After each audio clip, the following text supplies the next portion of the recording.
zona esa de la Valle, donde está el centro cívico Corrientes, era cementerio.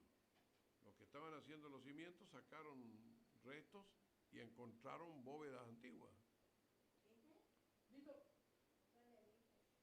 Muy buenas noches, queridos amigos. Abañé, Palabra del Hombre, la voz de la gente, un nuevo segmento, continuando todo lo que venimos haciendo con la Peña Nendibey. En esta ocasión tenemos una visita, el honor que nos visite, que ya van a saber de quién se trata. Pero previo a eso quiero hacer una pequeña introducción y también decirles a ustedes, si quieren compartir las redes sociales, estamos en vivo a través del Facebook y a través de YouTube. Voy a hacer una pequeña introducción de la visita que tenemos hoy. Profesor extraordinario de la Universidad Nacional del Nordeste, Facultad de Derecho, doctor e historiador, investigador de múltiples historias, leyendas y actividades paranormales, entre otras cosas, por supuesto, escritor. Tenemos mucho para decir. En la actualidad brinda charlas, como por ejemplo, mañana jueves, Dios mediante, tengo entendido, ya lo vamos a hablar con él, que va a estar en la Feria del Libro de San Luis del Palmar, que estará este jueves 15 de mayo en el Centro Cultural Municipal. Tuvo diversas distinciones, entre eso voy a mencionar las últimas que ha tenido. Fue distinguido en el Senado de la provincia, cuyo presidente es el doctor Pedro Brayar Pocar, vicegobernador actual de la provincia de Corrientes, que le mandamos un saludo enorme. Seguramente si no lo puede ver en vivo, le vamos a hacer llegar el link, a quien agradecemos también nuestra permanencia en las redes sociales. Con la máxima distinción que otorga ¿no es cierto?, es el Libertador General San Martín. Eso fue el año pasado, el año 2024. Fue ciudadano ilustre, o es ciudadano ilustre, por la capital correntina. Tengo entendido, lo vamos a salir de la duda con él también, que recibió últimamente una carta que fue escrita en vida, que fue escrita por Jorge Bergoglio, quien fuera Papa Francisco. Esta carta fue enviada por un sacerdote, entregada después de su muerte, al doctor Enrique Galeano. Egresado a la escuela regional, de ahí fue maestro en localidades vecinas, como por ejemplo Salada, San Lorenzo. Ya vamos a tratar de preguntarle un poquito sobre su vida personal.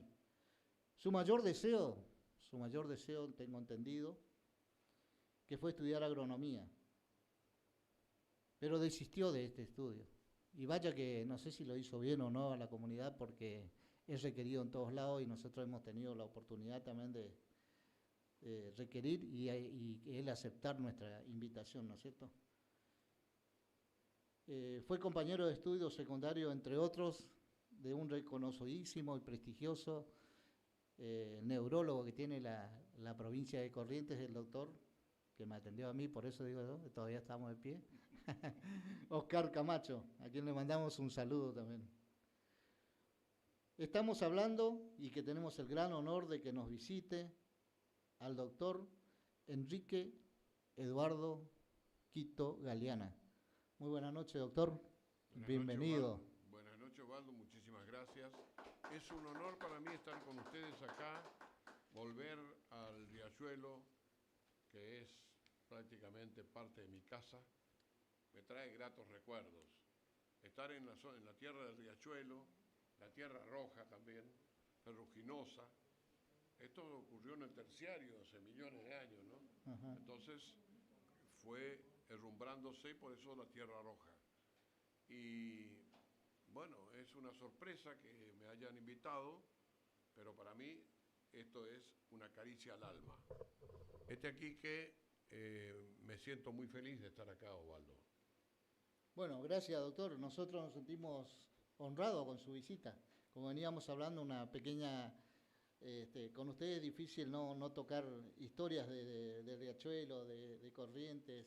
También sabemos que recorrió gran parte, siempre invitado, ¿no? Sí. Gran parte de Europa.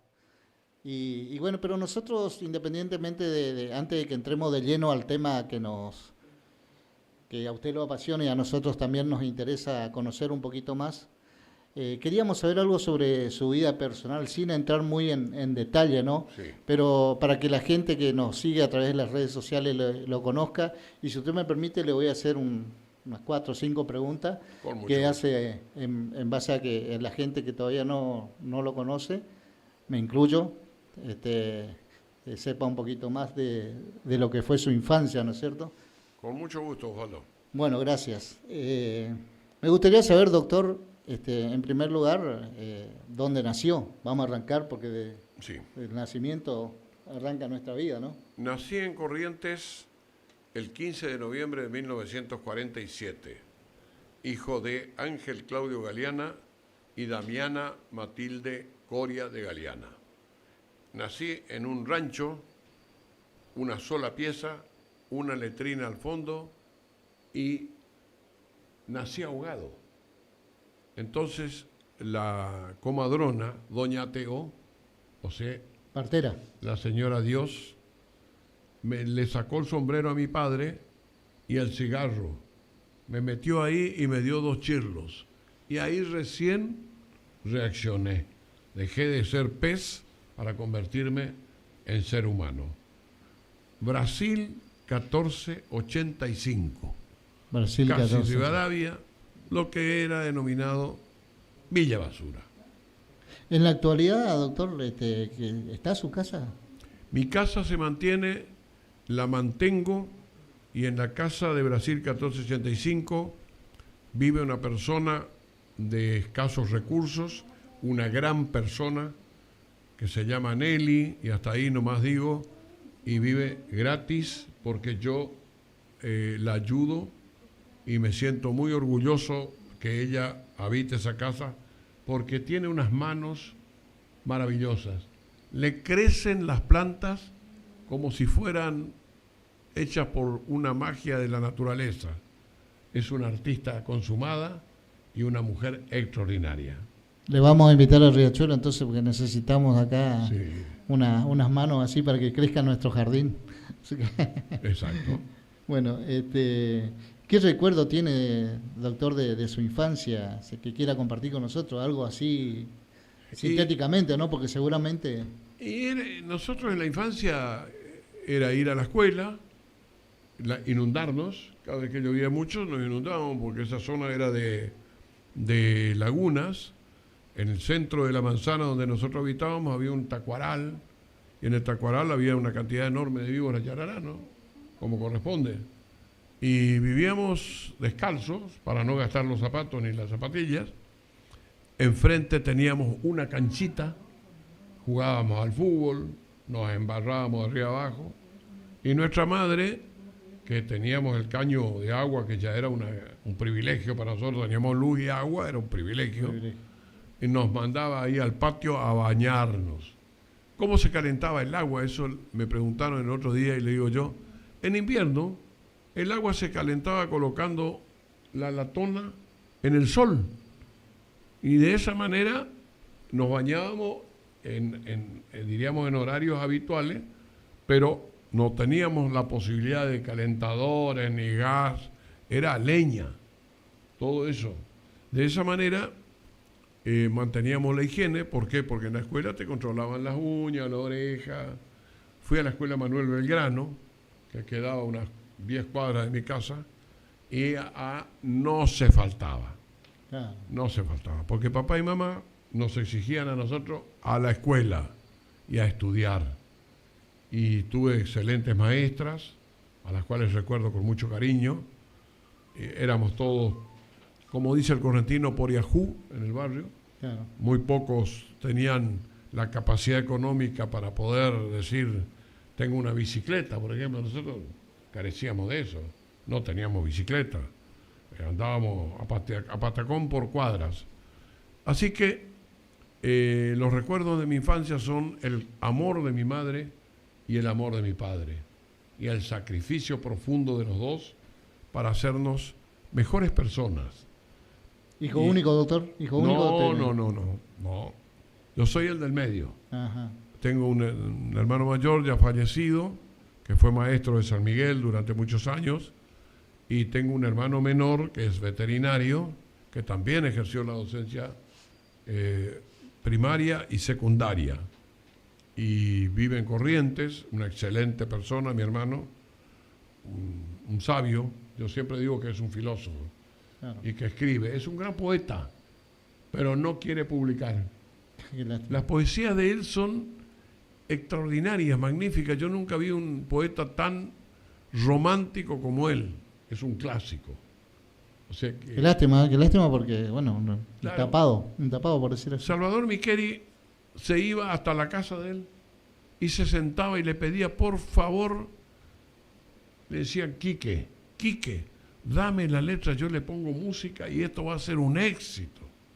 Y él le decía, no, Salvador, le dice, claro, Mangado, don Salvador ya falleció, me dejó su llavero de herencia y no quiero yo que esto trascienda. Mira. Y así nomás, tiene una humildad, diríamos, muy oculta, y me dijo, te voy a dejar los cuadernos, si yo fallezco primero, te voy a dejar los cuadernos.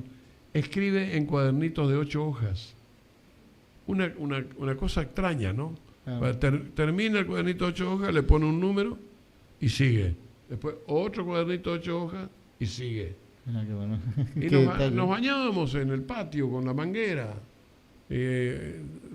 No había otra. Enchufar la manguera y apagar la manguera, apagar el caño. Qué orgullo, ¿no? Qué orgullo. Y esto me hace acordar cuando Sandro fue reconocido por el Senado Sandro, el cantante, fue reconocido por el Senado de la Nación en vida, por supuesto, y que decía, mirando al cielo y decirle a los padres, mira dónde llegó el nene. Exacto. Es algo así, ¿no? La vida de usted, porque realmente... Sí. Usted desde el barrio humilde, el asentamiento, sí, Villa Basura, como dice usted, sí, recorriendo Europa, que ni en su sueño, capaz que siendo criatura, ¿no? Jamás pensé que iba a recorrer tanto el mundo. Fui recibido por profesores universitarios de Europa, de Bolonia, de Múnich, de España, Salamanca.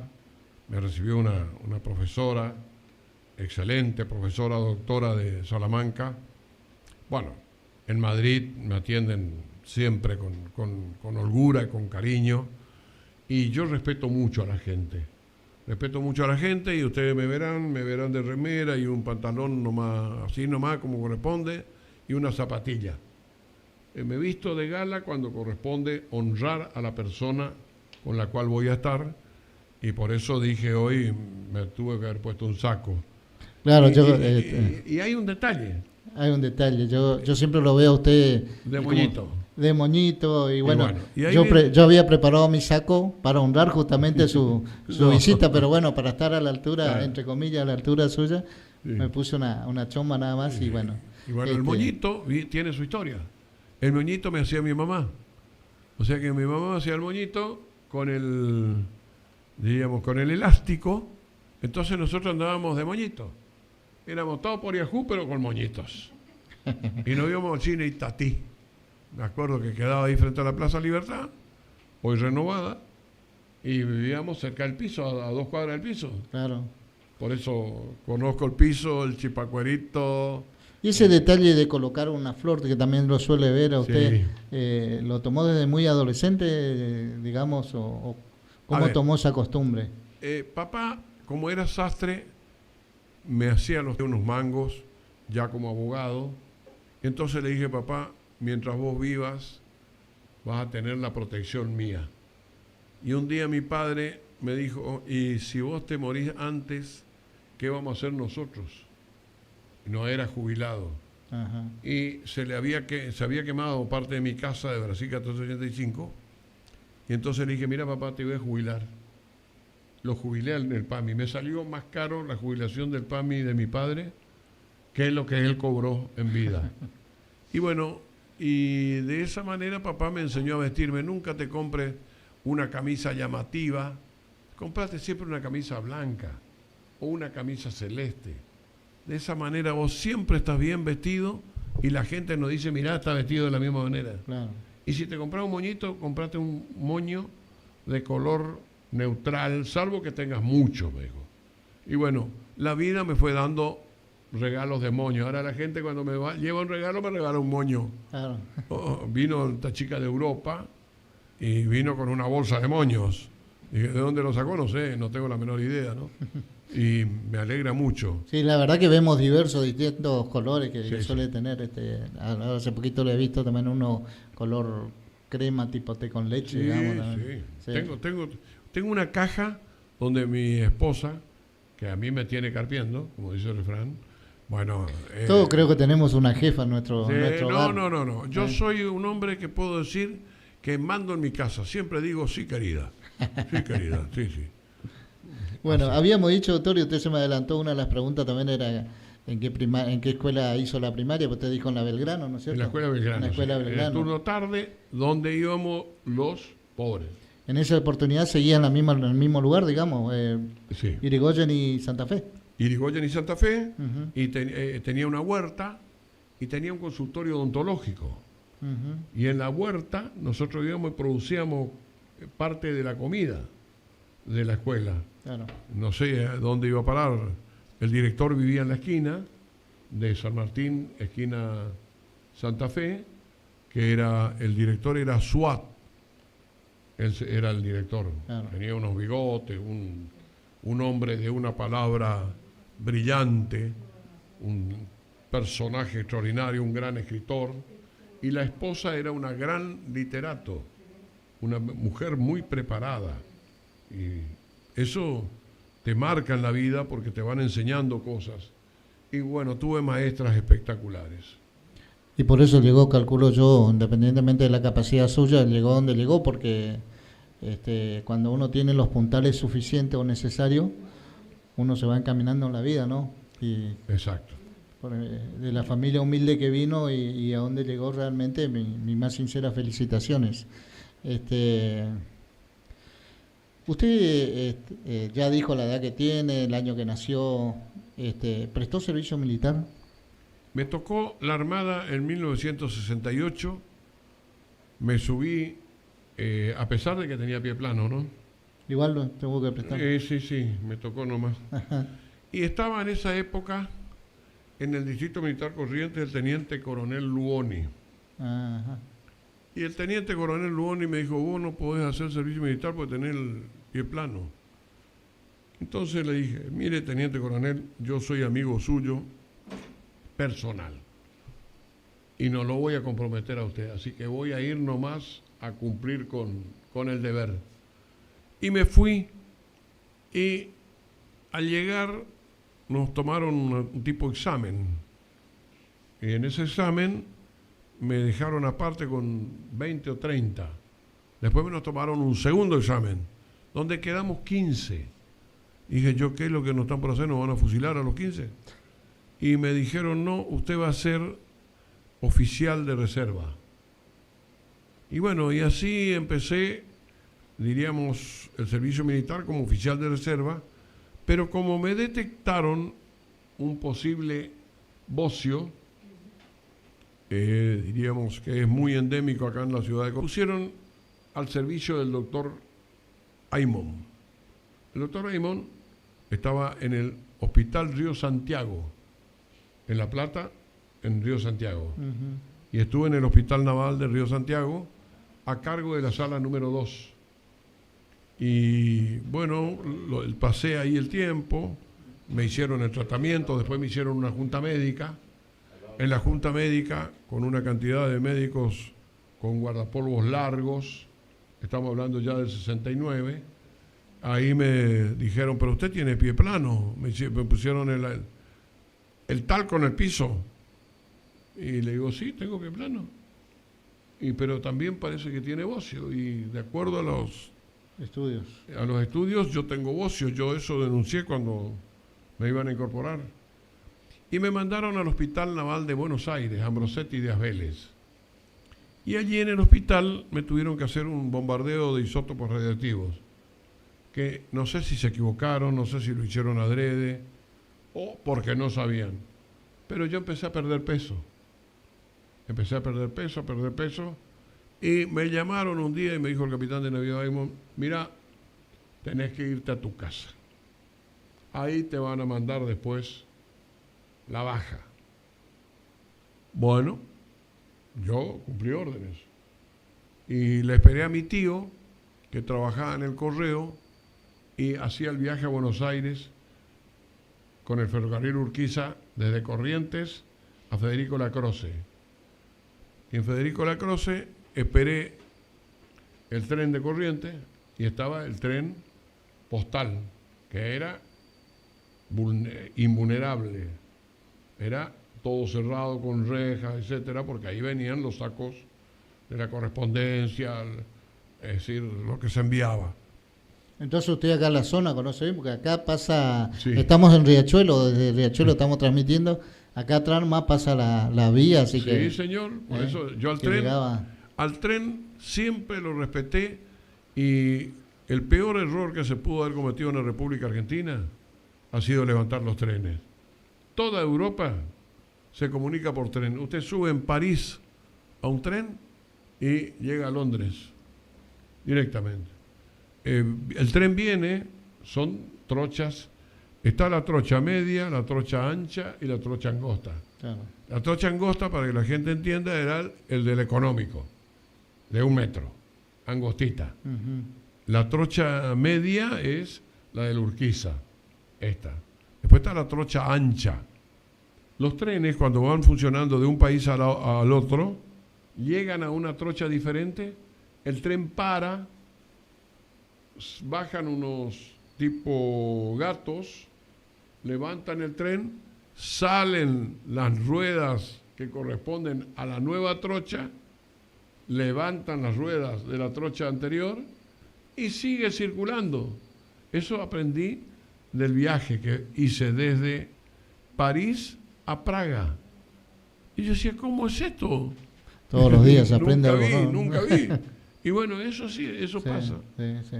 No, la verdad que tiene razón, se extraña mucho bueno, hay gran parte de la provincia todavía funciona el tren Sí. carguero, digamos, pero Sí, pues.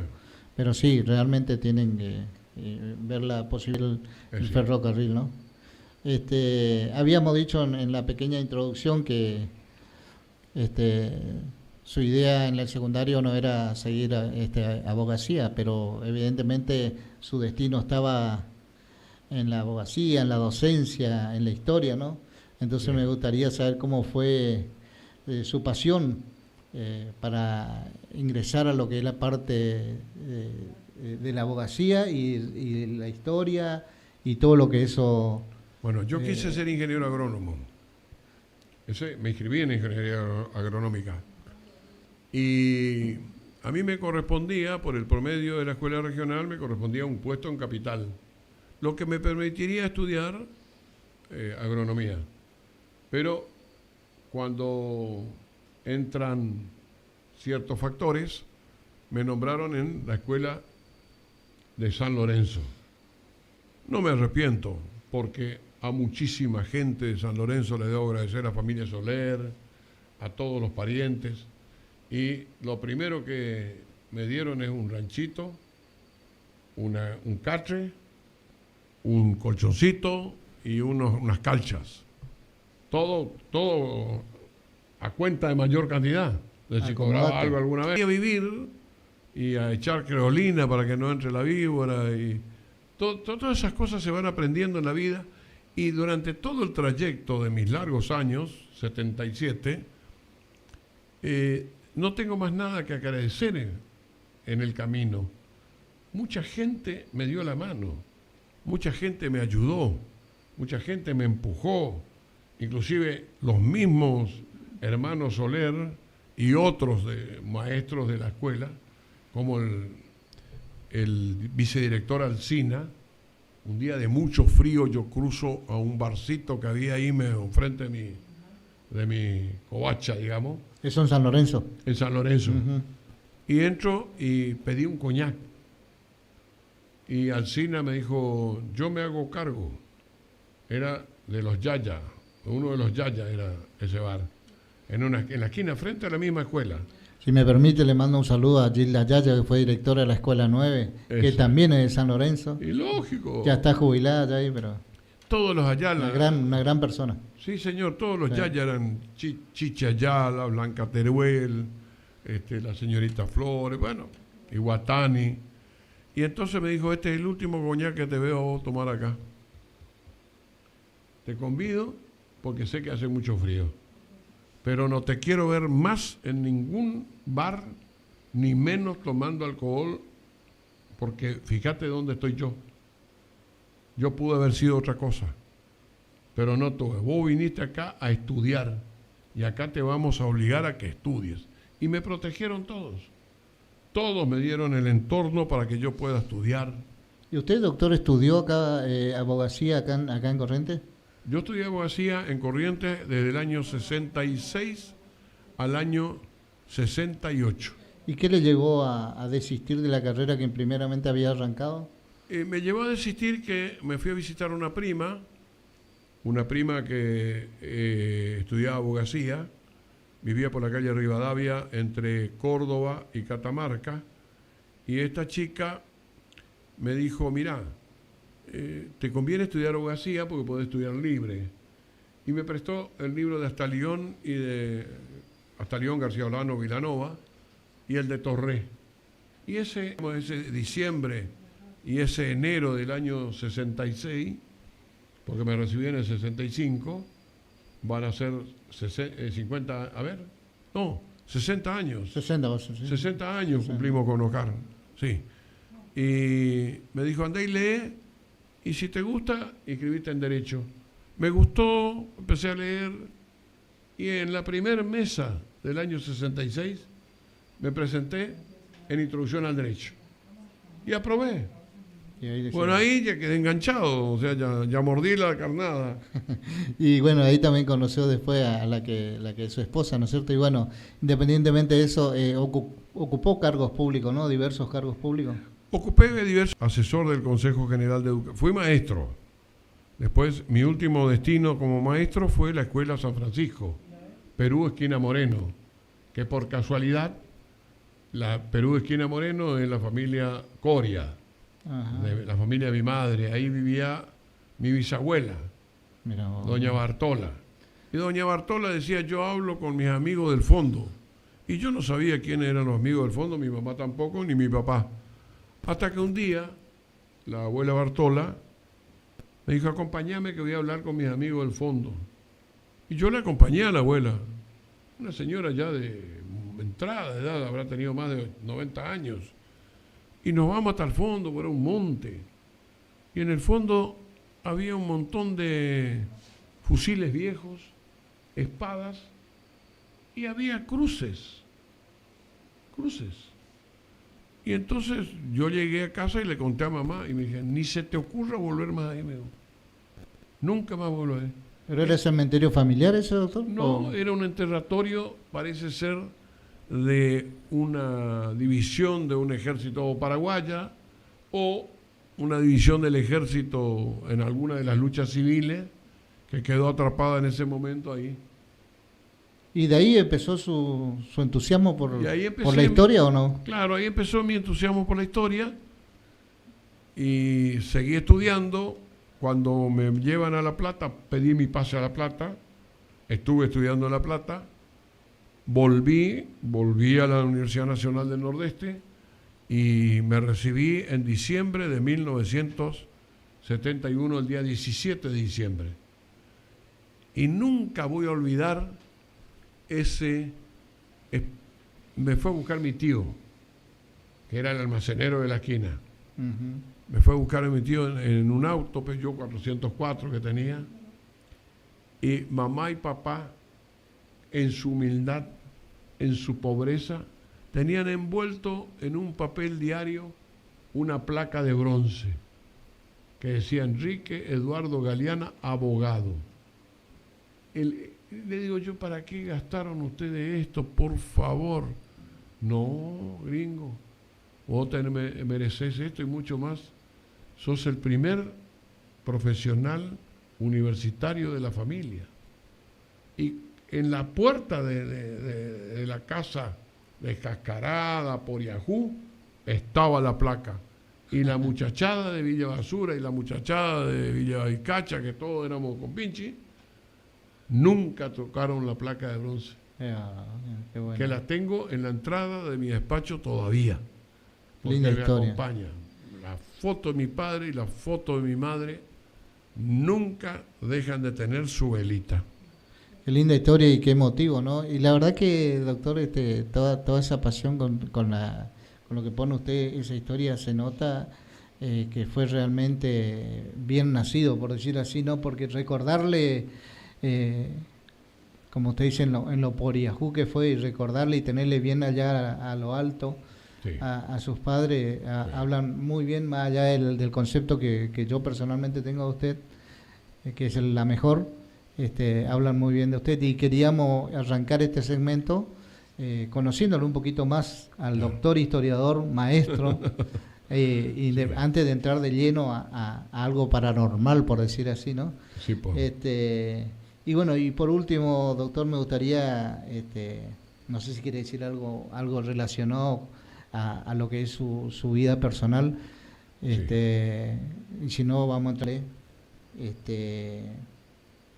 si nos puede hacer una síntesis de lo que fue novedad y que sobresalió acá en Corrientes sobre fantasmas o tesoros. Sabemos que hay muchas historias, llámese, sí, en los cementerios, en casas antiguas, en la casa que usted dijo ahí en Perú y Quintana. Sí, señor. O sea, hay muchas historias donde fue Salta y Quintana, creo que dijo, ¿no?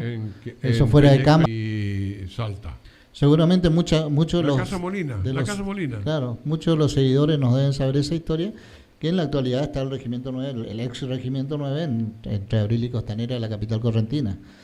Pero me gustaría, si puede contar en relación a una historia que haya sobresalido, que le haya llamado la atención a usted, independientemente de las múltiples historias, sí, que usted ha escrito, que sabe, pero que la gente por ahí no sabe tanto, y que por ahí usted cree que yo tengo la ventaja de haber puesto el oído a la gente que quiere hablar y contar las experiencias.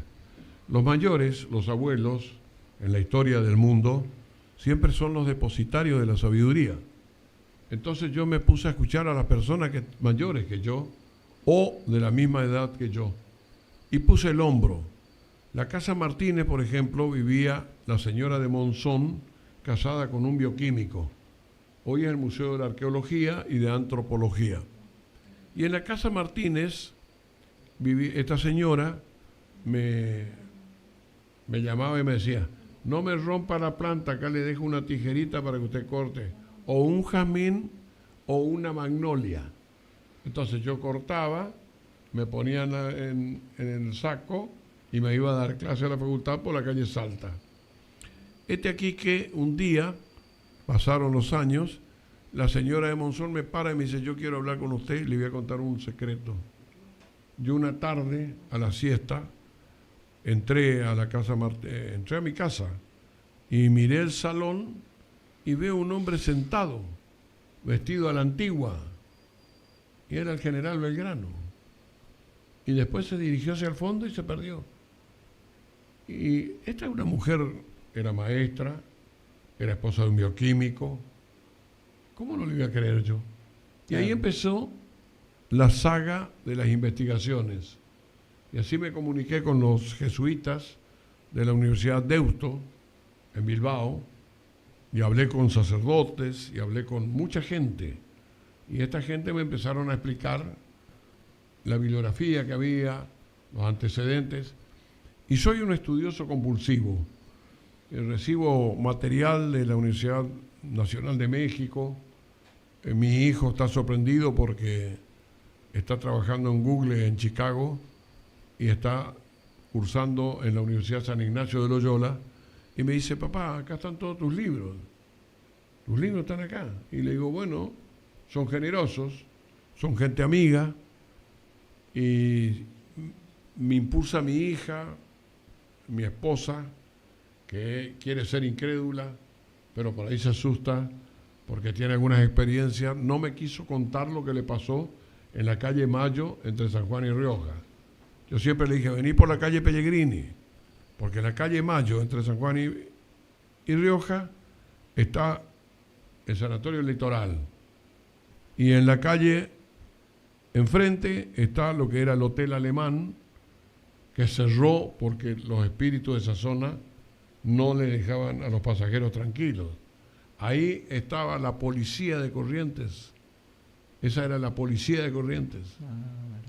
Y, lógicamente, después se instala el Colegio San José, que todavía sigue manteniendo algunos espíritus. ¿Qué le pasó a mi señora hace poco? No sé, pero no viene más por mayo. Y no quiere reconocer. Le digo, contame qué te pasó. No. Y cuando ella dice no, yo obedezco como buen soldado. Y según la biografía, ¿usted por qué cree que lo vio en ese lugar? Porque ¿Habitó en ese lugar, él se cree? Yo, ¿O se sabe? Claro, empecé a investigar la vida de Belgrano en Corrientes. Y Belgrano estuvo en la casa de los Martínez, eso descubrí después. Los hermanos Robertson, que escriben sobre Corrientes entre 1813 hasta 1815, esto en una fiesta, y relatan cómo Belgrano estaba en esa casa y le daba caramelos a una nena. O sea que Belgrano estuvo 30 días acá en Corrientes esperando cruzar Asunción del Paraguay. Claro. Y vino con un compañero que Francia, el dictador paraguayo, no le dejó pasar. Entonces, Belgrano cruza. Además, Belgrano se enamora de una hueina que estaba en la esquina de Rioja y Quintana, en la esquina.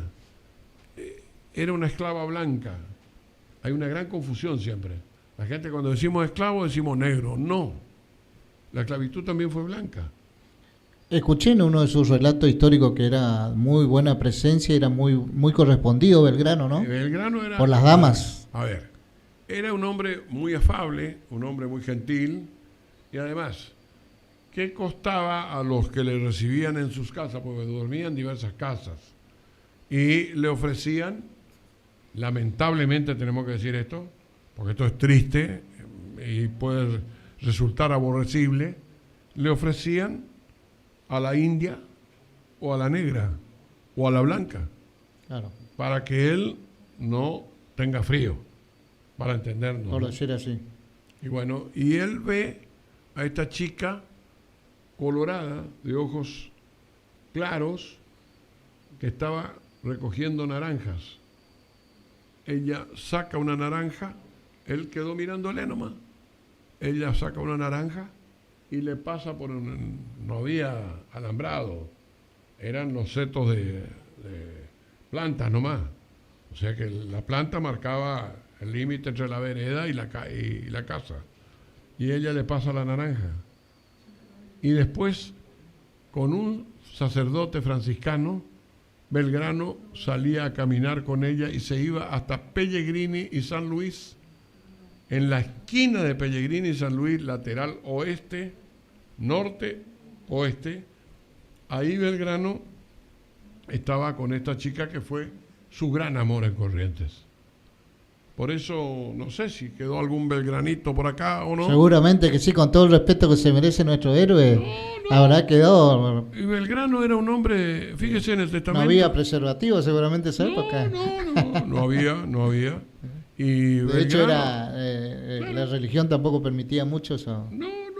Y Belgrano era un hombre que reconoció a su hija Manuela Mónica Belgrano Helguero por testamento, porque él se enamoró de Dolores Helguero en Tucumán, pero como lo trajeron para procesarlo, lo trajeron muy mal, Belgrano muere el 20 de junio de 1820, y entonces, diríamos, es el día de los 3 gobernadores.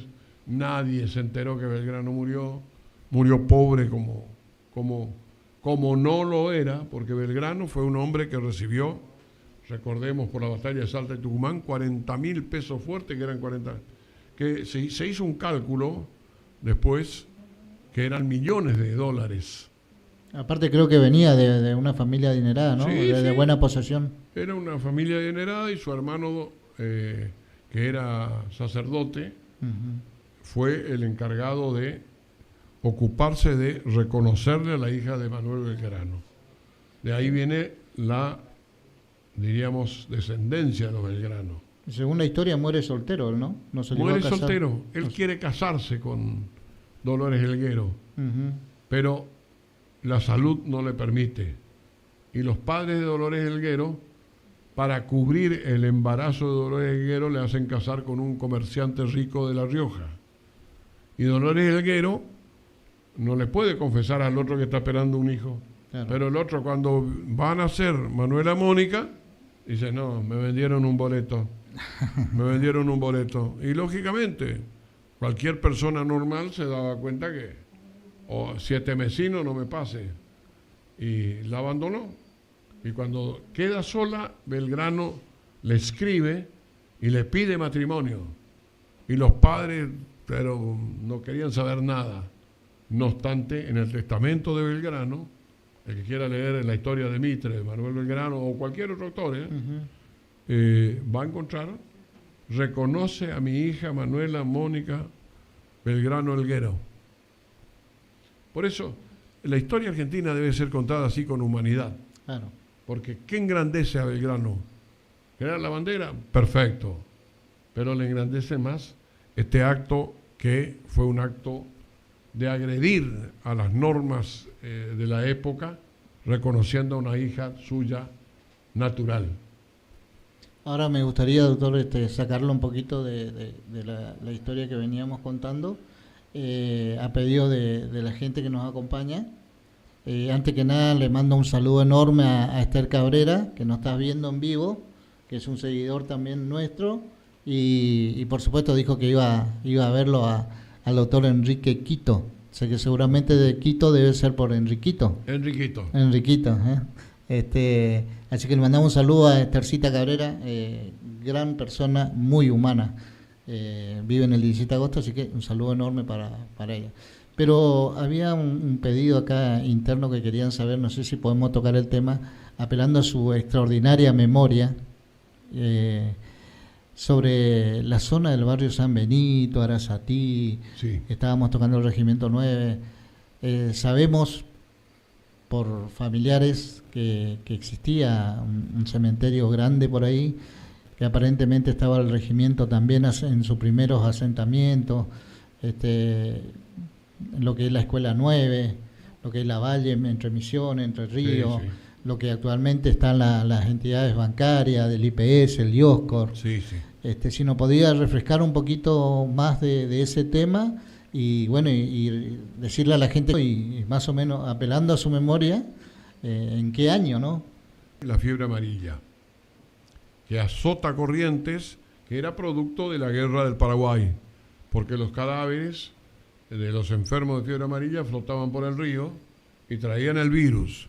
Lógicamente, debemos anotar que la fiebre amarilla se transmite por medio del mosquito. Se transmite por el medio del mosquito y por otros medios de contagio. Y el gobierno clausura el cementerio de la Cruz de los Milagros. Y se crea un cementerio provisorio, que es el cementerio de San José, que es olvidado por los historiadores. El San José es la cancha de Ferroviarios. Cancha de Ferroviarios y hacia el sur. O sea, se extiende hacia la Escuela San Benito y más hacia el sur. Y ahí se enterraban a mucha gente. Después del Cementerio de la Cruz, digamos. Después del Cementerio de la Cruz, sí, cuando estuvo clausurado.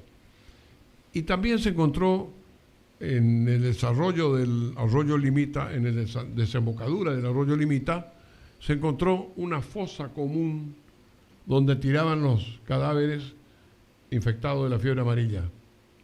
Así que esa fosa común tiene una placa recordatoria a los innominados enterrados acá. Pero los del cementerio San José no fueron levantados. Simplemente se le echó tierra, se tapó y quedaron ahí como un montón de tumbas que tampoco fueron levantadas del cementerio de la Cruz de los Milagros en su actual ubicación. Porque sí, eso lo había escuchado usted, que en la actualidad hay todavía, sí. Incluso ahí por Moreno sería que se ven todavía gente. Moreno, esquina Buenos Aires, fue la segunda instalación de la Cruz de los Milagros. La tercera es Moreno, esquina Salta, frente a la casa de Méndez. Pero el cementerio ya estaba instalado ahí y el cementerio se extendía más al oeste, es decir, pasando Buenos Aires, y se extendía más al sur, cruzando la calle Moreno. Por eso las construcciones del sur de la calle Moreno, cuando hacen la búsqueda para hacer los cimientos, encuentran restos y cadáveres. Las osamentas, claro, que son los esqueletos. Y a su vez, los que andaban desenterrando a los muertos de la Cruz de los Milagros llevaban una pinza y encontraban los cadáveres y sacaban los dientes de oro o las joyas que tenían los muertos. Y se dice, un tal Palacio que ya falleció, que era un gran armero, mecánico armero, me contó que el abuelo había juntado como 4 kilos de oros. ¿Cómo? Sacándole los dientes a los muertos o las joyas que encontraban. Se utilizaba mucho en esa época, existía plata todavía para hacerse los dientes de oro. Le enterraban a los muertos con algunas joyas, porque la vieja tradición cristiana decía que cuando vayan al más allá, el alma iba a necesitar dinero para poder vivir más o menos de otra manera. Eso es aceptado por los paganos y por los cristianos. Por eso yo siempre digo, no se equivoquen. Muchas tumbas admitían que se le coloque joyas, se le coloque dinero. Ahora está prohibido totalmente para evitar los saqueos a los cementerios. Claro. Pero los cementerios siguen siendo saqueados. Lamentablemente, ¿no? Lamentablemente. Sí. Si me permite, le traigo un poquito nuevamente al cementerio San José. Sí. Entonces usted dice que en la actualidad, incluso, o sea, nunca se tapó, nada más, nunca se erradicó. Que creo que eso lo iban a hacer al San Juan Bautista, creo que no lo van a hacer nunca, pero me parece, yo había escuchado eso, que el cementerio San Juan Bautista también lo querían trasladar de ahí, qué sé yo, para poder extenderse la costanera y todo eso, bueno. Ese es otro tema, ¿no? No, lógicamente, a ver, en la ciudad de Corrientes, y estoy en este momento trabajando con el profesor Dardo Ramírez Bracci, porque yo tengo el mapa de un sacerdote brasilero que hizo el mapa de los cementerios que existieron en Corrientes. Mucha gente no sabe que existió el cementerio brasilero, el cementerio uruguayo, el cementerio de los paraguayos libres, el cementerio argentino y el cementerio de los disidentes. ¿Y de qué época estamos hablando, autores? Estamos hablando de 1865 a 1870 durante la Guerra del Paraguay, cuando estaban asentados. Corrientes fue una de las ciudades más pobladas del mundo y donde existieron la mayor movilidad de bancos. Estaban los grandes bancos instalados en Corrientes. Acá era negocio. Una empleada común que lavaba la ropa ganaba 1 libra esterlina por mes, cosa que nunca ocurrió. Y como había que hacer monedas más chicas, cortaban la libra esterlina en 4 pedazos y de esa manera usaban como cambio. Lo mismo que la moneda boliviana de plata o la moneda mexicana de oro. Por eso se encontraron muchos tesoros en Corrientes. Y si uno quiere ir a recurrir a esos registros, ¿dónde podemos? El tema de dónde existió el cementerio de Brasil, de Uruguay. Hay un libro de... ¿Está registrado, obviamente, eso, no? Sí. Hay un libro de Dardo Ramírez Bracci que Disculpe, le mando un saludo, que fue mi profesor también, excelente profesional. Bueno, fue mi alumno de ingreso y se inició conmigo como ayudante de docencia. Yo lo traje a Dardo en la calle. Vení, Dardito. Vos sos un excelente profesor, venía acá y sos maestro. Es maestro de esquina, O sea que es un docente que sabe enseñar. Sí. Y bueno, hoy estuve hablando con él. Y mando un saludo, sí, la verdad que muy buena persona también. Sí. Excelente. Y Dardo me dijo, en el libro de Dardo, de los saqueos en Corrientes, puedo decir que Ediciones Moglia, está el mapa. El tema es que no se ven los números en ese mapa. Por eso fui hoy, antes de venir acá, y le dije, Dardo, necesito que me des una copia auténtica del mapa para que yo pueda ubicar los números y saber qué manzana fue el cementerio. Hay mucha gente que está viviendo sobre un cementerio y ve apariciones, espíritus, espectros, que son normales. Uy, perdón. Y cuando a mí me preguntan, ¿y usted cree en esas cosas? Por supuesto que creo. ¿Cómo no voy a creer? Sí vi. Claro. La mujer de blanco, por ejemplo, donde usted me ha buscado, mi distinguido Osvaldo, mi pared del fondo da con el sanatorio litoral.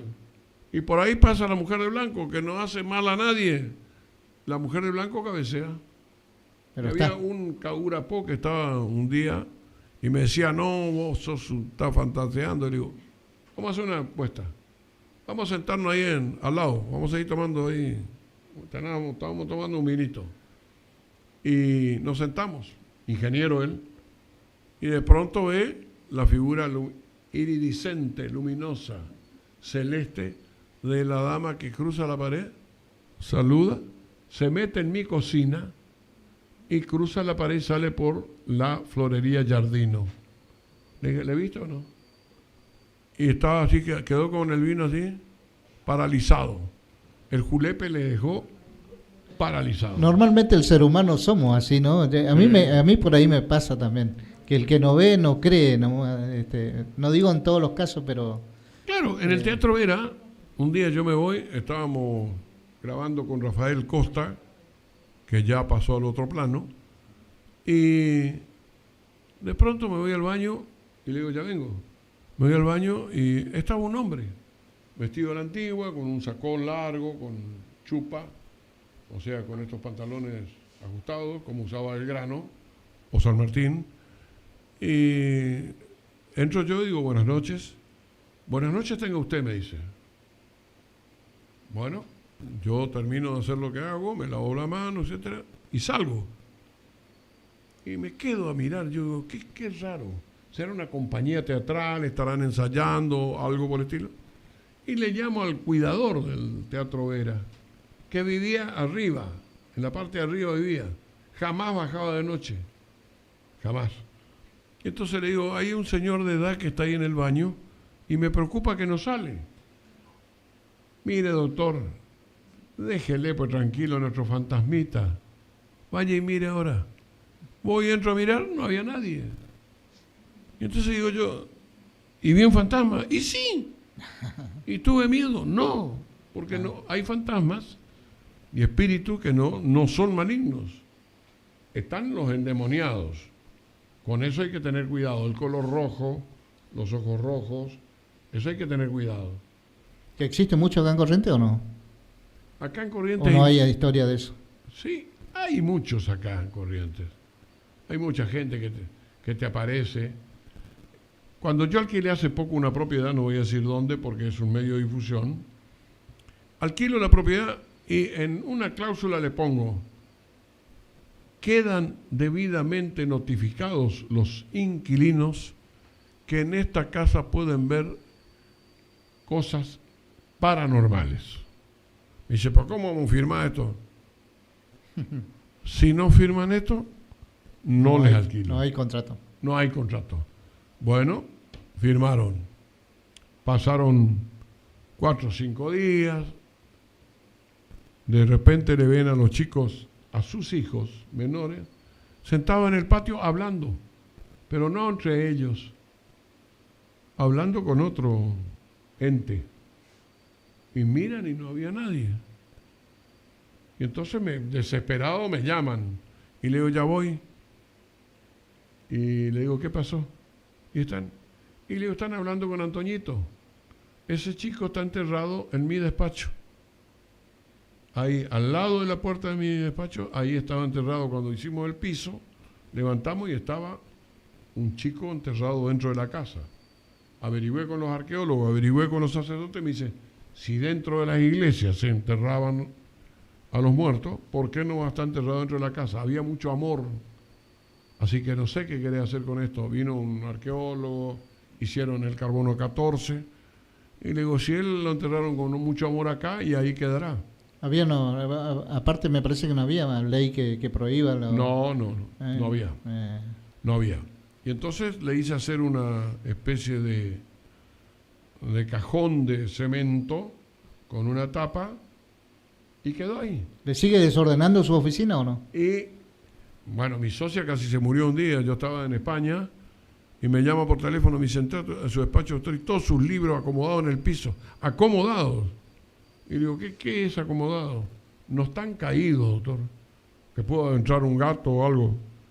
No, están acomodados en el piso. Le digo, mirá si el vaso tiene agua.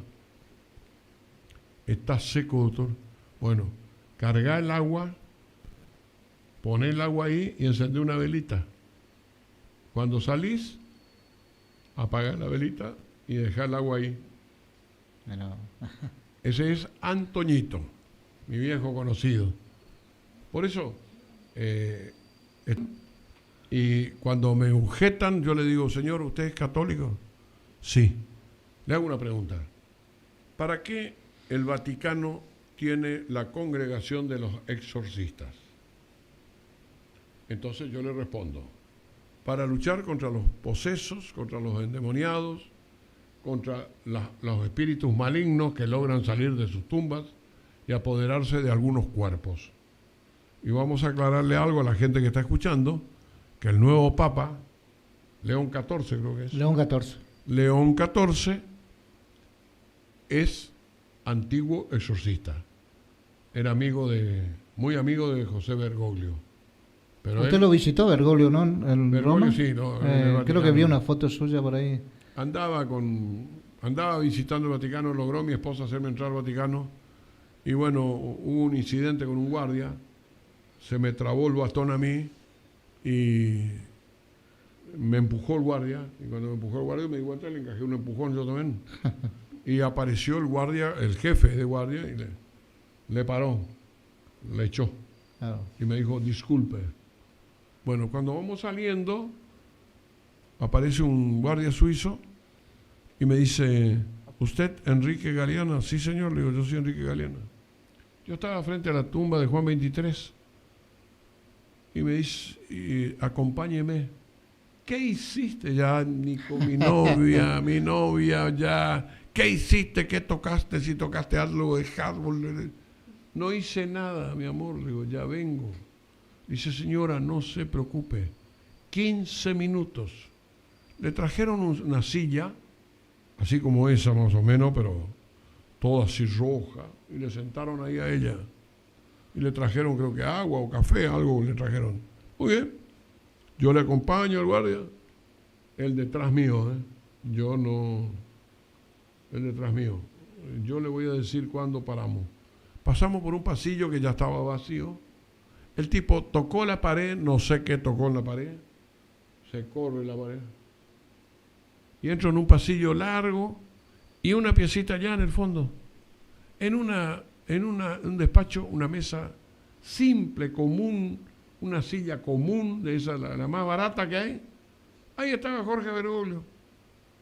Dice, ¿qué anda haciendo por acá que te estás peleando con la gente? Digo, ¿y vos viste que me empujó? Sí, ya me mostraron el vídeo, pues. Hemos hecho un zapping de todo, ¿no? Existió me gustaría seguir hablando del Papa nuevo que tenemos también, el León XIV, pero existió la carta, o me informé mal del Papa que le llegó a usted después de fallecido. La carta existió. La carta existió. ¿Hay algo que se pueda resaltar de esa carta, digamos, que para la comunidad, digamos, que usted quiera compartir? La compartí en Facebook. Pueden entrar, Enrique Eduardo Galeana, y está la carta de Jorge Bergoglio. Entre otras cosas dicen, chicos, hagan lío. Muy típico de él. A mí me quedó eso, ¿eh? Hagan lío. A mí me quedó esa palabra. Reclamen. Pero el domingo yo estaba almorzando con mi yerno. Mi yerno es más católico que el Papa. Y Bergoglio, cuando está dando vuelta con el Papa móvil, hace una seña así. Esto es, voy a la tierra. Vuelvo a la tierra. Porque siempre repetía la palabra. De la tierra venimos y a la tierra vamos. Sí. O sea que la energía vuelve. Y le dije yo... Estaba indicando ya que se está... Bergoglio, Jorge está por morir, le dije. Pero que la boca se te haga a un lado. Bueno, todo lo que me dice mi yerno, Yo le escucho nomás, pues. Sí, pues. Le escucho, ¿qué le va a hacer? Ya está. Sí, Mi hija sí. me trajo eso y... Nadie es eterno. Nadie es eterno. Y al día siguiente, temprano, sonaba el teléfono. Me dice, vos sos un brujo, qué sé yo. No, le digo, yo vi la seña que hizo Bergoglio. Él sabía que iba a morir. Él sabía que iba a morir y que esa era su última versión. De hecho, mi conclusión es, creo que él hizo eso justamente teniendo prohibido por los médicos. Igual lo quiso hacer porque medio que ya quería que acabe, por decir así, su papado, ¿no? Él estaba, ya no se sentía capacitado. Estaba cansado, agotado de soportar tanto sufrimiento. Más o menos como Jesús en la cruz, cuando dice, Padre, me has abandonado, y derrama una lágrima. Y acaba una de un libro que recibí recién de España. Esa lágrima cae en la tierra al pie de la cruz donde estaba Jesús. Y nace una planta que nosotros a veces no le damos importancia. Nace la planta de albahaca. La planta de albahaca es una planta que siempre hay que tener un poquito en el bolsillo o algo para que los espíritus malignos disparen. Y también otra enseñanza que aprendí de un exorcista, que hay que tener una campanita de bronce. Y cuando hay así algún caso raro, hay que hacer sonar la campanita de bronce. Le pedimos a la producción que nos busque una ramita de albahaca, vamos a andar con el bolsillo. Sí. Y si le pueden alcanzar por favor al doctor un vasito, que creo que tiene por si necesita ahora a la producción. Señor. Hemos tocado, estamos en vivo desde Riachuelo, Corrientes, Argentina, el doctor Enrique Eduardo Galeana, y ha tocado un montón de temas, ¿no? Que nos fuimos... Todos esos han aparecido tesoros y leyendas. Totalmente, sí. Totalmente. Y bueno, y hemos tocado también la parte personal de él, de su infancia, hemos recorrido un poquito donde prestó el servicio militar. Uno de los que nos acompaña, mi hermano mayor ahí, Juan Omar, estuvo en La Plata, marinero, en la Armada. Estuvo Sí, pues sí, ahí está. Alambrado nomás con el hospital. Cuando había hipótesis de conflicto tuvo que hacer 18 meses porque había hipótesis de conflicto con Chile, con el canal de Beagle. Y también lo conoce a Moglia porque fue soldado en el hospital militar. Sí, señor. El que tiene la editorial. Así que le mandamos un saludo a Moglia, yo también lo conozco. No se debe acordar porque yo era cachorro, él es un poquito mayor que yo. Pero ya mi hermano también, él prestaba servicio militar y nosotros estábamos trabajando en creo que fue maestro mayor de obra también él, ¿no?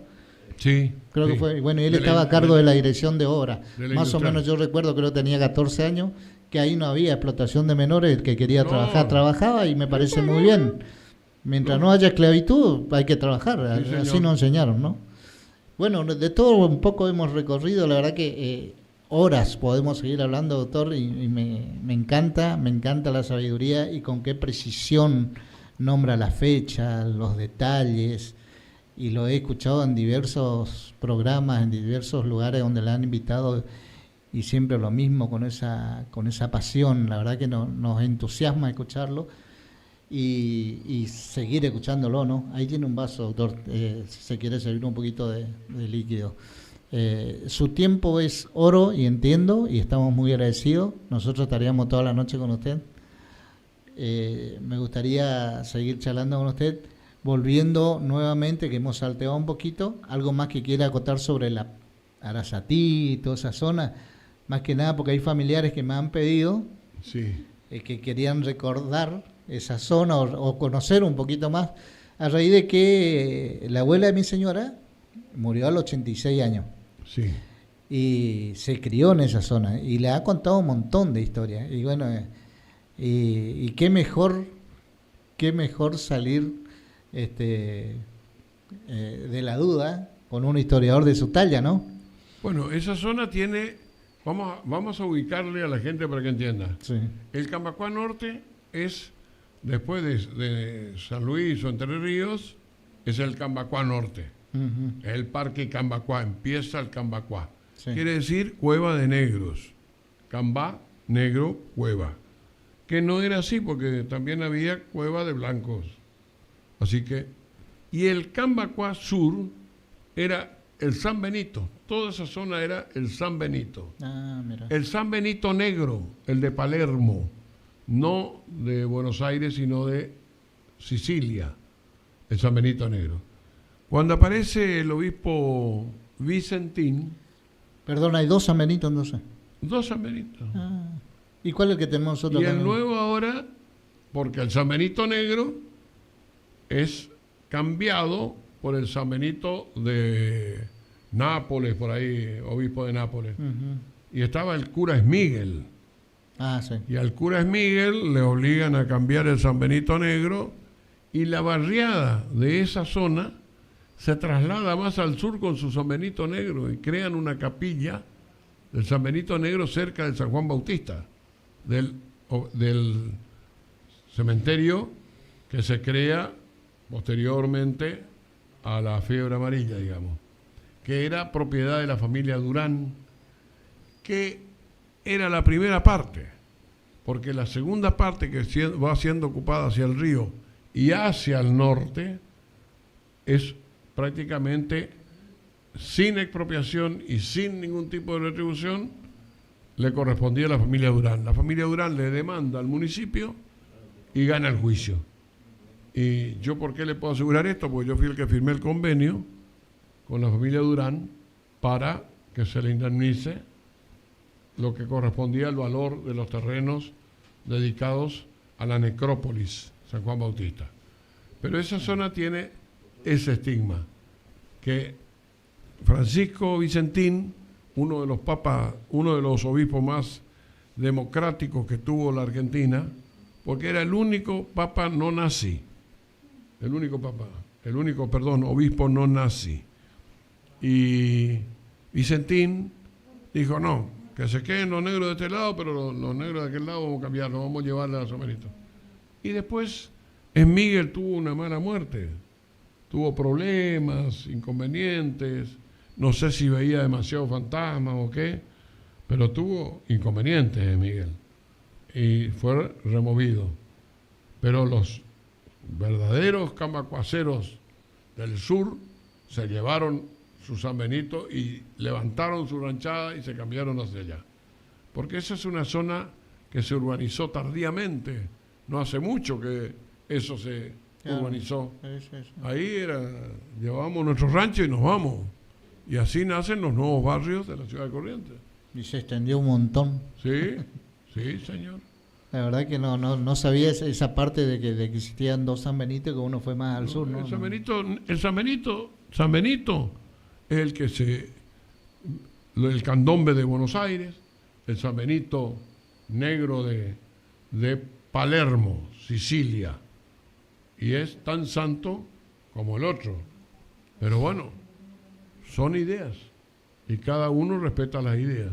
Claro. En la cancha de Ferro estaban haciendo un pozo un día para no sé qué, para arreglar el muro, y empezaron a encontrar una línea de tumbas y encontraron un oficial brasilero que medio se momificó y tenía espada y tenía una serie de cosas. Se pegaron un julepe todos los que estaban trabajando ahí, que medio dispararon, y después sí, volvieron y trasladaron la tumba al cementerio San Juan Bautista.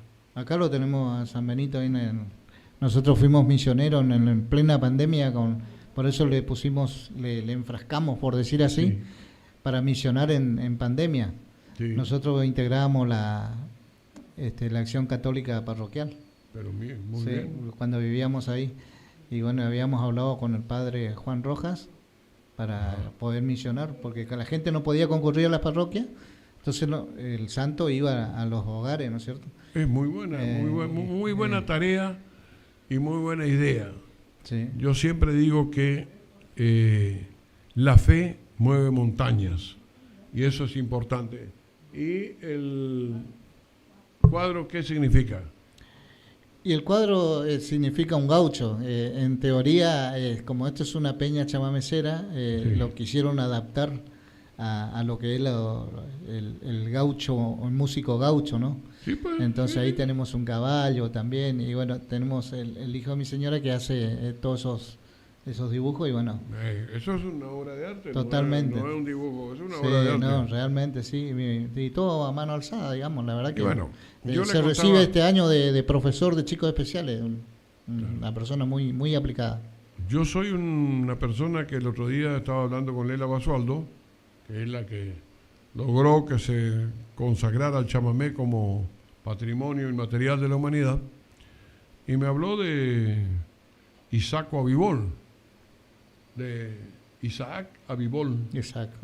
Y así, Isaac Abibol está enterrado en el cementerio de Alvear, en el cementerio judío de Alvear, porque tiene un alambrado, tiene una portada y tiene una pileta de agua con un jabón. Porque cuando entras al cementerio judío tenés que pegar zapatazo para no traer nada contaminante.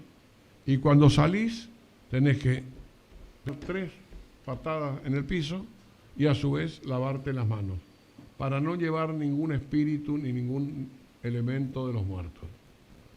Bueno, en ese cementerio yo fui a visitarle a mi amigo Isaac Abibol. Empezábamos en la casa de Juan Martín Solís por la calle Junín, entre Brasil y Uruguay, la reunión los sábados al mediodía, asado. Y ahí con mis socios. Ahí arrancamos. Y ahí arrancamos, con Oscar Pacheco también, el padre. Ah, claro. Y bueno, y comíamos y tomábamos vino y Saco le metía al chamamé.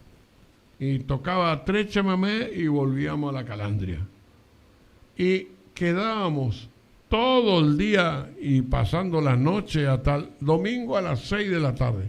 Él miraba a las 6 de la tarde y recién se terminaba la actuación de Isaco. Era largo, dormía un rato, a veces se dormía ahí sentado uno con el acordeón. Se despertaba, seguía el chamamé. O sea que historias de ese tipo, como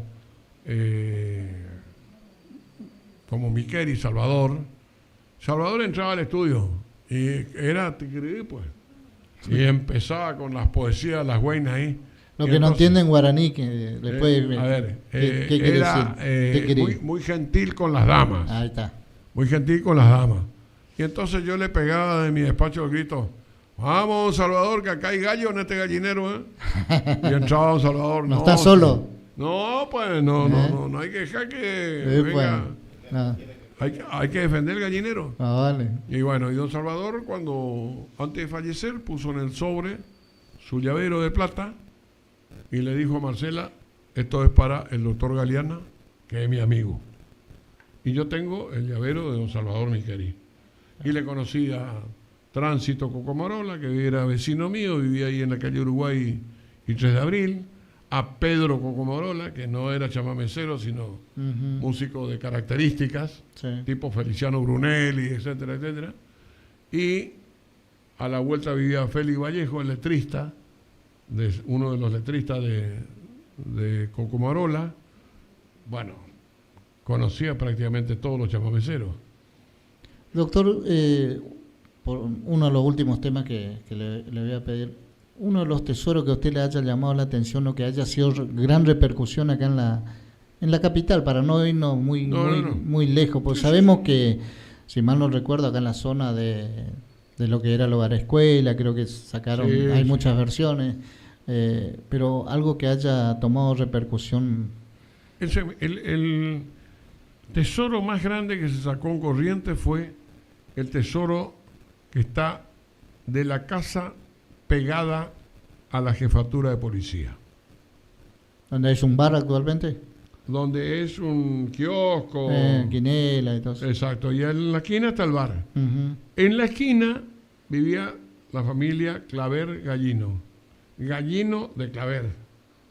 Bueno, la hija era Pitú Claver, una pitonisa, bruja, hechicera de gran renombre internacional. Estaban un sábado, porque yo estaba en la municipalidad y no permitía que echaran la casa. Un sábado a la noche derrumban la casa con un tractor.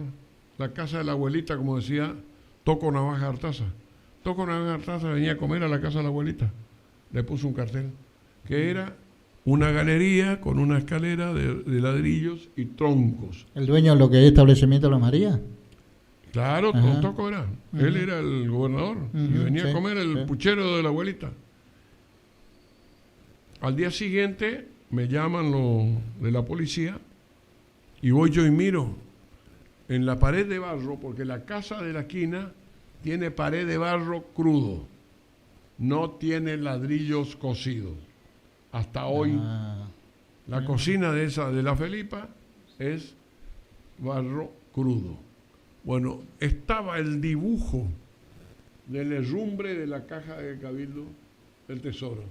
Seguramente lo escondieron con la invasión de los paraguayos el 13 de abril de 1865. Lo metieron ahí y después se olvidaron. Claro. O murió el dueño. Bueno, exacto. Y allí los que estaban, los operadores del tractor, digamos, con la pala para echar todo, y los dos policías de guardia desaparecieron.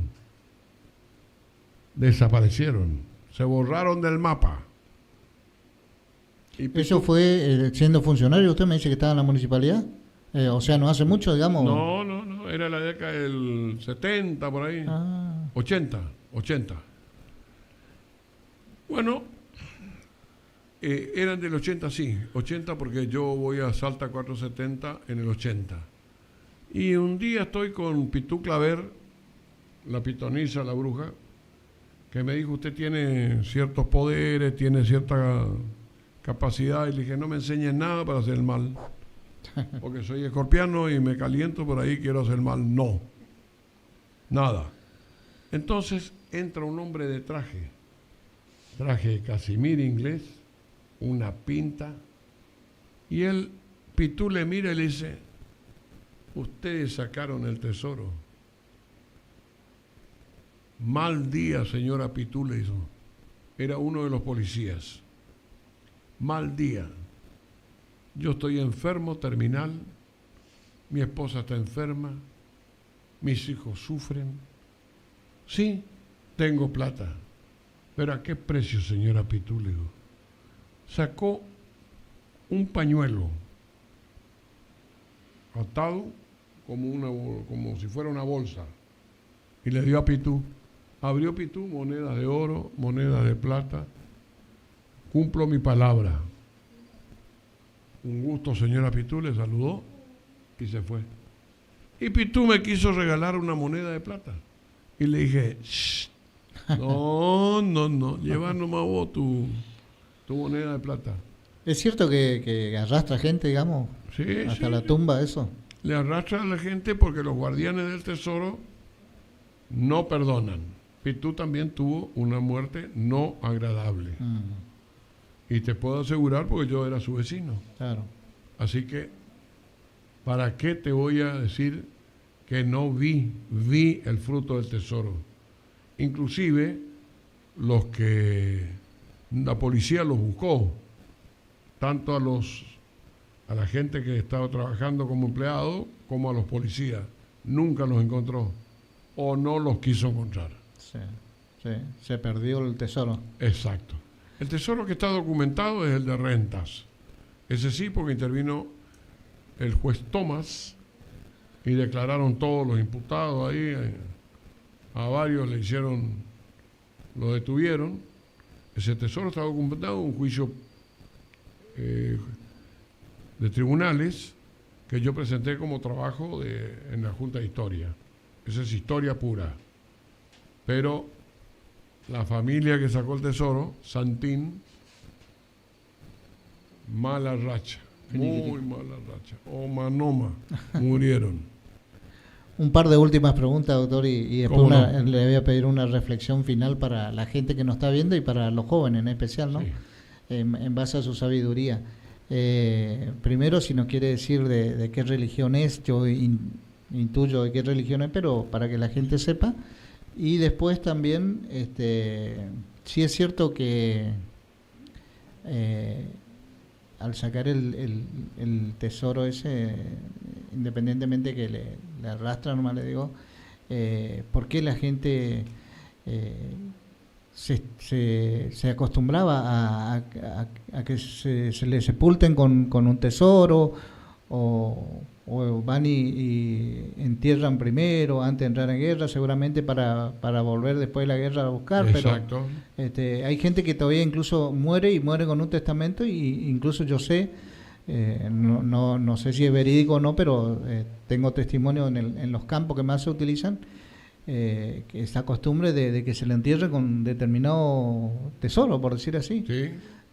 No sé si se acostumbra todavía y por qué. No, ahora está prohibido el Ujú. enterramiento con tesoros. Ujú. Pero la gente ocultaba el tesoro, como los tesoros que se encontraron detrás de la Facultad de Agronomía y Veterinaria, por la calle Brasil y el Yacaré, ahí en esa Ajá. zona costera, ahí había tesoros enterrados. Cuando vienen los paraguayos, la gente ¿qué hace? Enterraba los tesoros o en los cementerios o en un lugar y plantaba un árbol. Y se perdían los rastros, digamos, del tesoro, o se morían y no volvían nunca. Así que, y lo de la religión, usted sabe que la Constitución Nacional dice: las acciones privadas de los hombres están exentas de la autoridad de los magistrados.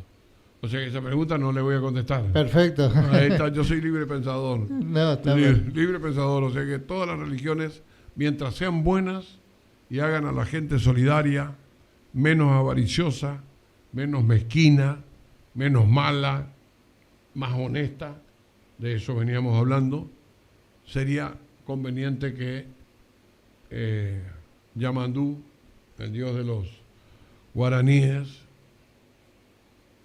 actúe para que la gente actúe de mejor manera, sea más generosa.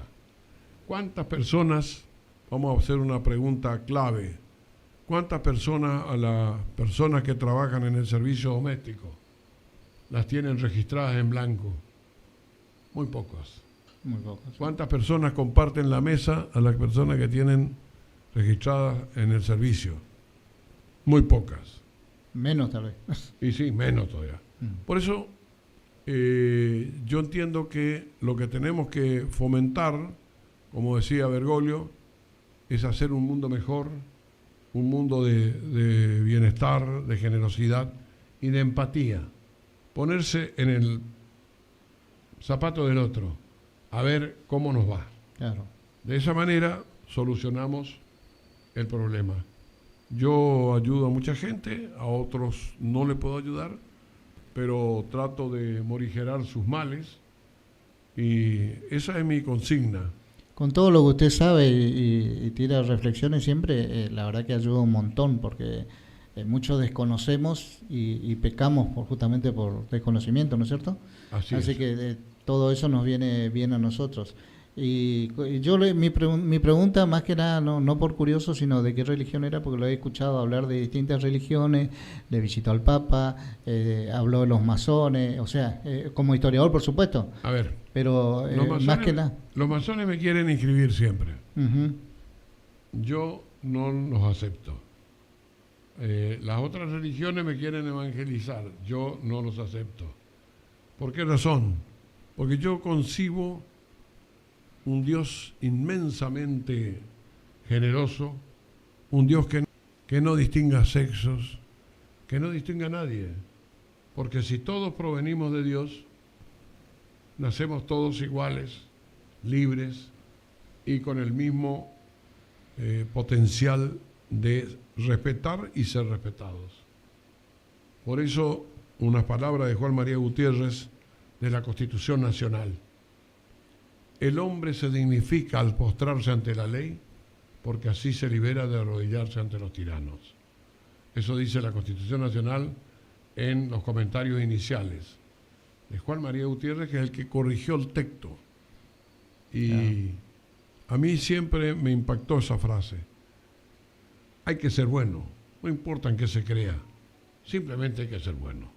Son frases que quedan, ¿no? Como hace poquito lo escuché también al Papa en un reportaje que le hicieron, que también pidió que se lo haga, que salga a la luz después de que él fallezca, que había dicho que él le pedía a Jesús que la muerte no le duela. Exactamente. Y creo que fue así, ¿no? Me parece. No, él murió tranquilo. Creo que tendríamos que pedirle todo así. Más allá que yo lo escuché a usted, que la religión católica, en principio, no tiene un solo Dios, pues si nos ponemos a ver el nombre del Padre, del Hijo, del Espíritu Santo. No, es, diríamos, politeísta. Claro. Además tenemos una cantidad de santos. Lo que tenemos que hacer es... Perdón para los católicos, yo soy católico también, por convicción, por tradición y por convicción, ¿no? No, yo soy una persona que respeto mucho, soy muy amigo, por ejemplo, soy amigo de Antonio Portel, de la iglesia Santa Teresita, soy amigo de la mamá, de Nina y de sus hermanos, de la familia. Lo conocí al padre Weyman, que es el exorcista del arzobispado de Corrientes, y estuvimos sentados juntos y compartiendo una conferencia, y él me quería leer la mente a mí, yo le leía la mente a él, hasta que le pregunté quién era la señora de negro que veía en la iglesia de San Antonio de Padua, en Murucuyá. Y me dijo, ¿cómo sabe eso? Yo no le conté nunca a nadie. Y porque vos quisiste leerme la mente a mí, te leí yo. Así sencillo. No. Bueno, gente, estamos en vivo a través de las redes sociales, Facebook, mucho para hablar con el doctor Enrique Eduardo Galeana. Para los amigos y los más conocidos, Quito. Vaya si es conocido el doctor. Y fue un honor arrancar este segmento de este año con la presencia de él. Con amplios conocimientos y con detalles de fecha. Faltó la hora nada más, pero estoy seguro que si uno se pone a charlar un poquito más, va a saber si fue a la mañana, a la noche o a la madrugada, pero es un placer haberlo escuchado, doctor, y realmente, como le digo a la gente que nos sigue a través de las redes sociales, que no tiene desprecio esta charla, entrevista, por decir así, humildemente, porque queríamos saber un poquito más de sus infancias, de dónde era, si existía su casa, todo lo que está en este programa. Dios mediante, si salió bien la transmisión, creo que sí, o si no me hubieran hecho señas. Quería, en base a su conocimiento y como con lo profesional que es y con la entrega que siempre usted tiene para con la comunidad, y las ayudas que usted hace, y muchas de esas ayudas no me quedan duda que van a ser anónimas seguramente. Sí, señor. Porque se nota en la calidad de persona que es usted. Una reflexión final, y siendo que es un año de elecciones, sí, y que este gobierno nos va a gustar algo, no nos va a gustar algo, nos va a favorecer algo y otras cosas no. Pero independientemente de esa reflexión, algo para la comunidad, porque también hay, mi humilde opinión, generaciones perdidas, sí, llámese por distintas cuestiones, llámese adicciones, todo lo que nosotros vemos, ¿no? Y hay gobiernos que por ahí no hacen a nivel mundial, estamos hablando ya también, no invierten mucho en la educación de la humanidad, por decir así, o en la salud. Atravesamos una pandemia como al estilo la fiebre amarilla, o tal vez no, pero hemos atravesado mucho y nosotros fuimos testigos. Pero me gustaría, por favor, si usted, para ir cerrando el programa, le puede dar una reflexión, sugerencia, consejo, ¿por qué no?, a la gente que nos está viendo, que nos siguen. Yo entiendo que el Estado no puede estar ausente nunca en salud, en educación, en la niñez y en la ancianidad. El Estado no puede mirar hacia otro lado cuando falta comida, cuando faltan remedios, cuando los jubilados no tienen para pagar la luz. Yo creo que mucha gente que tiene mucho dinero debe pensar que no va a llevar nada. Nada. Va a ir desnudito como vino al mundo. Y va a berrear lo mismo que como vino al mundo. Y si quiere dejar a alguien que lo recuerde, que haga una misa, que rece por él, que lo recuerde bien, que encienda una vela, un saumerio, una mirra, un palo santo, debe ser más humano. Yo no puedo apostar a que el dólar esté quieto mientras la gente no tiene para comer. O sea que los políticos deben reflexionar y convertir al país en un tren que avance.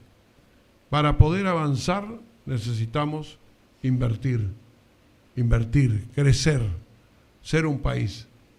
Por ejemplo, Riachuelo era uno de los lugares de mayor producción de la provincia de Corrientes. Acá se plantaba vid, caña de azúcar, algodón, de todo. Arroz. Dejamos fundir todo eso. ¿Por qué razón? Porque creemos que tenemos que ser proveedores exactamente de lo que necesita el mundo. ¿Y el mundo qué necesita? Viene y nos roban, porque nos roban, no vendemos, nos roban toda la producción.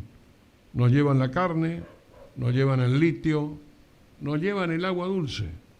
Y he escuchado a una funcionaria norteamericana decir, tenemos agua, litio y todo. ¿En dónde? En América del Sur, eso es nuestro. Por eso digo yo, ¿qué empresas son las que están explotando eso? Claro. ¿Son nuestras? ¿Generan trabajo en la Argentina? Ahora bajaron las barreras aduaneras de los celulares, electrónicos, etcétera. ¿Qué hacemos con eso? ¿Le fundimos a Tierra del Fuego? Los que invirtieron en Tierra del Fuego, en las zonas de producción con excepciones tarifarias impositivas, y están hoy atando al hambre, van a empezar los despidos masivos. ¿Dónde consiguen trabajo? No tenemos una flota, no tenemos un barco para poder defender nuestro mar territorial. Y una deuda. A todos los políticos, recuerden el artículo 75, inciso 2 de la Constitución Nacional. La nueva ley de coparticipación federal, que debe ser justa, equitativa, equilibrada y que tienda a crear desigualdades para generar igualdades reales. Yo, ¿cómo puedo enseñarle a un alumno que no comió cuando tiene hambre? La Biblia dice, no le des de comer, enséñale a pescar. ¿Cómo va a sostener la caña si tiene hambre? Démosle de comer y enseñémosle a pescar. Por eso, a reflexionar y a convertirnos un poco más en generosos, en solidarios y empáticos. Ese es mi pensamiento. Firmado, doctor, historiador, y todos los títulos que tiene realmente, doctor Enrique Eduardo Galeana, Quito. Muchas gracias, Osvaldo. Muchísimas gracias a usted, muchísimas gracias a la gente, nos estamos viendo hasta la próxima. Gracias. Seguimos en las redes sociales.